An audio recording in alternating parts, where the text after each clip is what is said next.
کچھ گزارشات کرنی ہے. آپ نے اپنی زندگی کا ایک مرحلہ مکمل کر لیا ہے، نصاب تعلیم کا ایک مقدار پوری کر لی ہے، درس نظامی کی تکمیل کر لی ہے.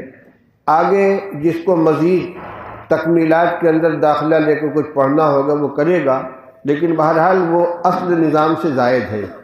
اب آگے آپ کو اپنی زندگی کے لیے کچھ فیصلے کرنے ہوں گے. علم دین یہ ایک امانت ہے جس کی پہلی ذمہ داری یہ ہے کہ اس علم کے تقاضوں پر خود عمل کیا جائے، اور دوسری ذمہ داری یہ ہے کہ اس امانت کو دوسروں تک پہنچایا جائے. اس لیے کہ نبی کریم صلی اللہ علیہ وسلم نے تعلیم کے ساتھ تعلیم کے ساتھ تعلیم کو بھی جوڑا ہے. خیرکم من تعلم القرآن وعلمہ، بہترین انسان وہ ہے جو قرآن کو سیکھے اور سکھائے. اسی طرح آپ نے فرمایا بلغوا عنی ولو آیہ، میری طرف سے دین لوگوں تک پہنچاؤ چاہے ایک آیت ہی کیوں نہ ہو. اسی طرح نبی کریم صلی اللہ علیہ وسلم نے ہدایت یہ دی ہے کہ الا فلیبلغ الشاہد الغائب. جو لوگ یہاں یہ علم کا سلسلہ اسی طرح چلا ہے الا فلیبلغ الشاہد الغائب، کہ جس تک اللہ کے نبی صلی اللہ علیہ وسلم کے لائے وہ دین و علم پہنچے اس کو دوسروں تک پہنچائیں. اس لیے ہر عالم کو معلم بننا چاہیے، چاہے باقاعدہ وہ درس و تدریس کے ذریعے سبق دے، امامت کا منصب اختیار کرے، خطابت کا منصب اختیار کرے، اور تصنیف و تالیف کا مشغلہ اختیار کرے، وعظ و تبلیغ کا مشغلہ اختیار کرے. لیکن جو علم حاصل کیا اس علم کو دوسروں تک پہنچانا یہ الا فلیبلغ الشاہد الغائبہ کی ذمہ داری کے اندر آتا ہے. اس کا بہرحال ہم کو خیال رکھنا ہے. بہت سے حضرات اپنی لائن بدل دیتے ہیں، یعنی علم دین حاصل کرنے کے بعد ڈاکٹر صاحب بن گئے، انجینئر صاحب بن گئے. علم حاصل کرنا منع نہیں ہے، اگر کوئی اور مشغلہ اختیار کرتا ہے تو اس سے دو گزارش ہے.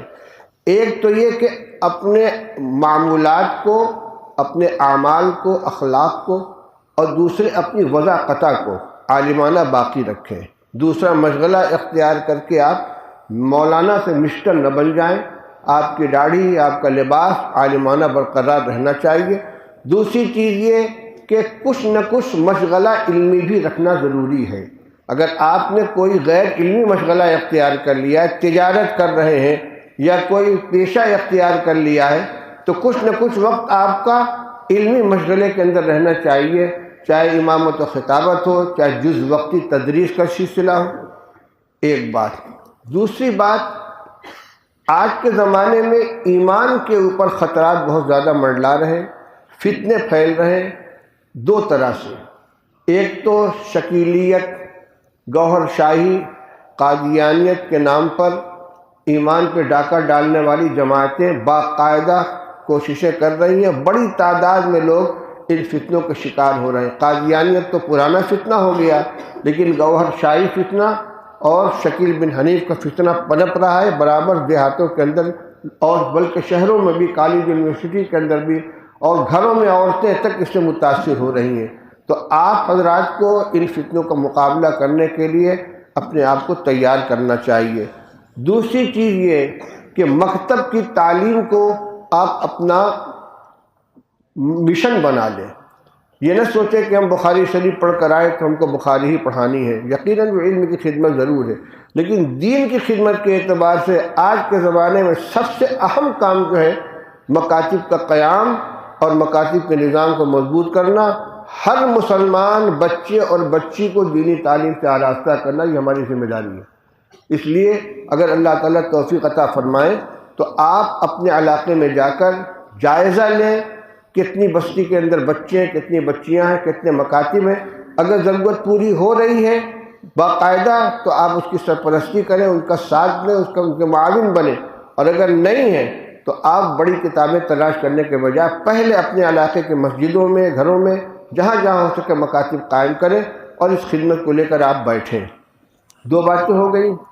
اور تیسری بات یہ ہے کہ ہمارے بڑوں کا ایک طریقہ رہا ہے کہ تحصیل علم سے فارغ ہونے کے بعد اپنی اصلاح کے لیے کسی اللہ والے سے اپنا تعلق جوڑ لیتے تھے، اس لیے کہ اس علم کے اندر بلکہ ہر علم کے اندر ایک خاصیت ہے کہ آدمی اپنے کو بڑا سمجھنے لگتا ہے۔ ہمارے استاد حضرت علامہ حضرت مولانا مفتی محمود حسن صاحب نور اللہ مرقدہ فرماتے تھے کہ انسان میں تکبر پیدا کرنے کے بہت سے اسباب ہوتے ہیں۔ کوئی مال کی بنا پر اپنے کو بڑا سمجھتا ہے، کوئی جسمانی طاقت کی بنا پر، کوئی حکومت کی بنا پر، کوئی اقتدار کی بنا پر، لیکن سب سے زیادہ خطرناک قسم کا جو تکبر ہے وہ علم کے راستے سے آتا ہے۔ اس کے بعد فرماتے تھے کہ جب آپ گھر سے نکلے تھے پڑھنے کے لیے تو آپ اپنے کو سب سے چھوٹا سمجھتے تھے، میں معمولی سا ہوں، یہ میرے ابا ہیں، یہ میری اماں ہیں، یہ بھیا ہیں، یہ بہن ہیں، یہ پھوپھی ہیں، یہ خالہ ہیں، سب آپ کو اپنے سے بڑے نظر آ رہے تھے۔ اور آپ جب سر پہ پگڑی باندھ کر گھر پہنچیں گے تو آپ کو سب چھوٹا نظر آئے گا، میں عالم ہوں، یہ جاہل ہیں، میں قرآن پڑھا یہ نہیں جانتے، میں مسئلہ جانتے ہوں نہیں جانتے۔ آپ اپنا قد بڑھا ہوا محسوس کریں گے اور ہر ایک کو آپ جاہل سمجھیں گے۔ یہ بڑی خطرناک چیز ہے۔ اس لیے یہ علم تواضع چاہتا ہے۔ جو پھلدار درخت ہوتا ہے اس کی شاخیں جھکی ہوئی ہوتی ہیں، تواضع پیدا کرے اپنے اندر اور تکبر ہرگز نہ آنے پائے۔ لیکن اس تکبر کو ازالہ کے لیے اور اپنے اخلاق کو درست کرنے کے لیے کسی مصلح سے متعلق ہو جانا زیادہ مفید ہوتا ہے۔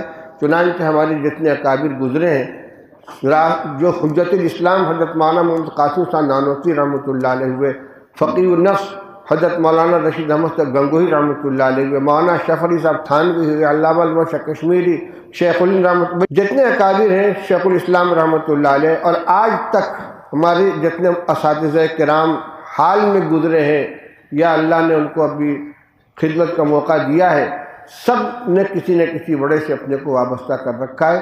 اس لیے آپ اپنے علاقے میں تشریف لے جائیں، لیکن اپنے کو کامل نہ سمجھیں کہ ہم فاضل ہو گئے، ہم کامل ہو گئے، ابھی اپنی اصلاح کی ضرورت ہے۔ ہمیشہ اپنے کو کسی بڑے کے تابع رکھیں۔ ہم نے بڑوں کو دیکھا ہے، ہمیشہ ایک بڑے کے سائے سے محروم ہوئے، دوسرے کے ہاتھ تھام لیا، اور جب تک بڑے موجود رہے ان کے مشورے کے بغیر کوئی کام نہیں کرتے تھے۔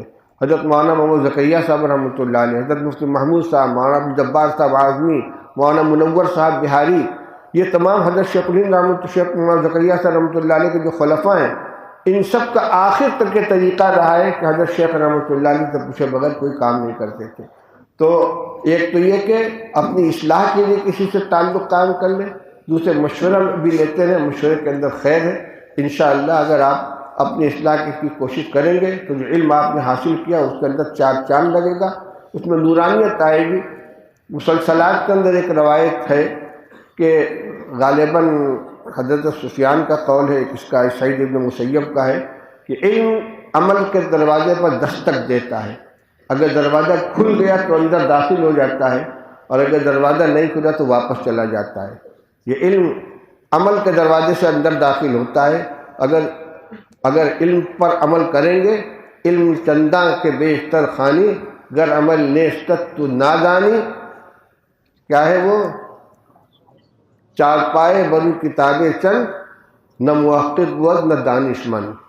اس لیے اس علم کو اپنے لیے نعمت سمجھ کر اس کے تقاضوں کو طور سے عمل کریں۔ اللہ تعالیٰ اس کی توفیق نصیب فرمائے۔ اور آخر میں اپنی طرف سے یاد کرنا چاہتا ہوں کہ اس طالب علم کا جو حق ہوتا ہے، اس حق کی ادائیگی میں یقیناً کوتاہیاں ہوئی ہیں، اگر مگر نہیں کر رہا ہوں، میں صراحت کے ساتھ کہہ رہا ہوں، اور طلبہ ہمارے پاس امانت تھے، اس امانت کی ادائیگی میں جو مجھ سے کوتاہی ہوئی ہو، آپ لوگ اپنے دل سے اس کو معاف کریں اور دعا کریں کہ اللہ تعالیٰ بھی ہمیں معاف فرمائے اور اس رشتے کو ہمیشہ باقی رکھے اور خدمت کی توفیق عطا فرمائے۔ اب دعا فرما لیں۔ ارے بھائی اشعار و سر کہاں سناؤ گے؟ بات کی بات ہے، تمنا ہے تمام بس کچھ مصرے ہو جائے۔ کون پڑھے گا؟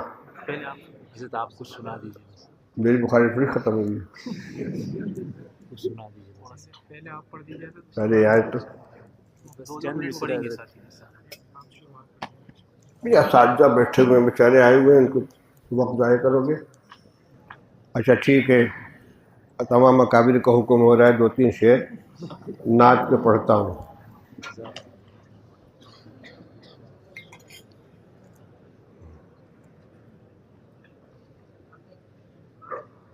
یہ پٹنہ کے مشہور دیندار شاعر کلیم عاجز صاحب کے نعت کے چند اشعار ہیں. بخاری شریف کے درس میں ایرے غیرے کے اشعار نہیں پڑھے جائیں گے. بڑے دیندار، بہت اللہ والے شاعر تھے. انگوٹھی دل ہے اور اس کا نگینہ، انگوٹھی دل ہے اور اس کا نگینہ، مدینہ ہے مدینہ ہے مدینہ، مدینہ ہے مدینہ ہے مدینہ. کہا جاتا ہے کعبہ جس کے گھر کو، کہا جاتا ہے کعبہ جس کے گھر کو، ہے اس کے گھر کا دروازہ مدینہ، ہے اس کے گھر کا دروازہ مدینہ.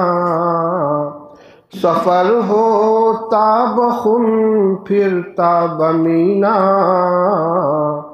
سفر ہوتا بخن پھرتا بمینا، یہاں سے کعبہ کعبہ سے مدینہ، یہاں سے کعبہ کعبہ سے مدینہ. وہیں لے چل کلیم اپنا سفینہ، وہیں لے چل کلیم اپنا سفینہ، ہم ایسے بے گھروں کا گھر مدینہ، ہم ایسے بے گھروں کا گھر مدینہ.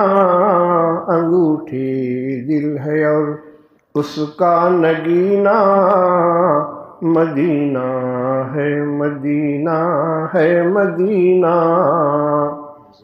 ہو گیا.